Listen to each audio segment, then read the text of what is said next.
केलं त्यावेळेस त्याची सुरुवात खऱ्या अर्थाने कोल्हापूरच्या महालक्ष्मी देवीचं दर्शन घेऊन कोल्हापूरमधून अधिवेशनाला सुरुवात केली आणि त्याच धर्तीवर ही एवढी मोठी उलाढाल झाल्यानंतर माननीय एकनाथजी शिंदे साहेबांनी आपल्या अधिवेशनाची सुरुवात ही महालक्ष्मी मातेचं दर्शन घेऊन या करवीर नगरीतून घेतली।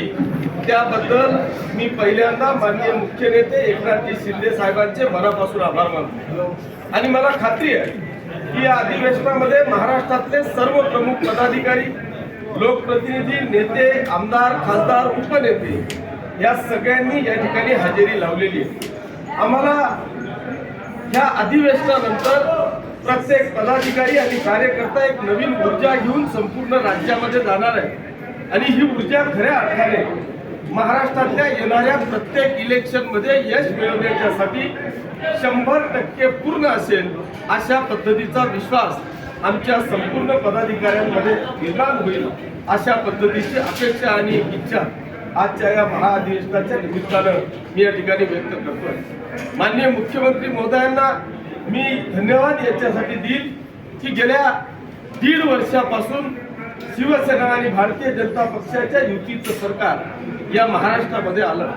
ज्या दिवसापासून माननीय मुख्यमंत्री महोदय एकनाथजी शिंदे साहेबांनी चार्ज घेतला त्या दिवसापासून आज तागायत मला वाटत नाही की त्या माणसाने 4 तासापेक्षा जास्त झोप घेतलेली असेल।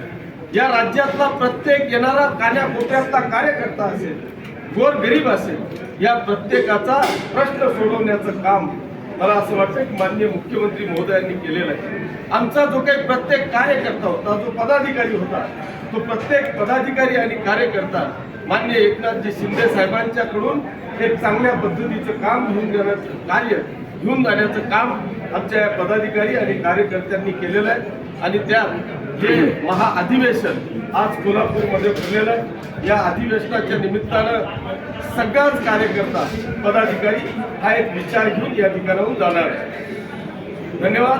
जय हिंद, जय महाराष्ट्र।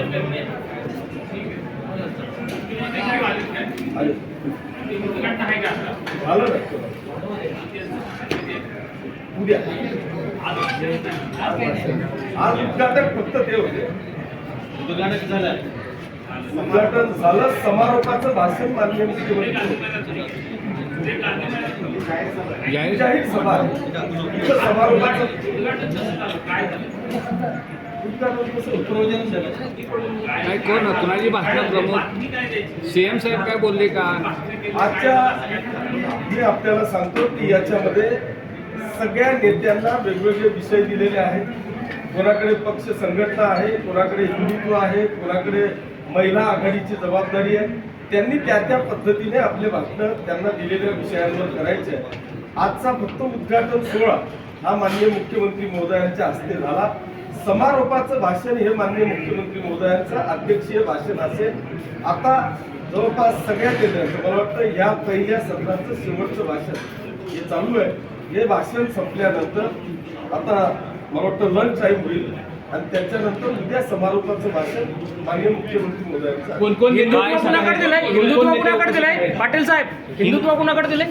गुलाबराव पाटील पाटलांकडे।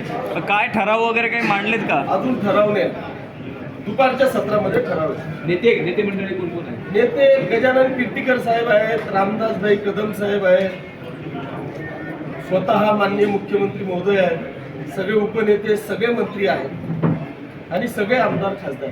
सर, या अधिवेशनामध्ये कोणती महत्त्वाची भूमिका साकारली जाणार आहे? आता अधिवेशनामध्ये कोणती महत्त्वाची भूमिका म्हणजे तीच ऐकण्यासाठी आम्ही सगळेजण आलेलो आहोत। हे सगळे विषय झाले, आता जेव्हा ठराव आल्यानंतर आपल्याला सगळे विषय कळतील। या निवडणूक प्रचार शुभारंभ आहे का? निवडणुकीचा शुभारंभ आहे का लोकसभेचा? सगळे विचार घेऊनच इथून जाणार आहे। नुसती लोकसभा हे वर्षभराचं एक पहिलं महाअधिवेशन आहे आणि ह्या अधिवेशनामधून सगळ्याच मध्ये नगरपालिका असतील, जिल्हा परिषद, पंचायत समिती असतील, विधानसभा असतील, लोकसभा असेल, हे सगळ्यांचीच आता बांधणी इथून होणार।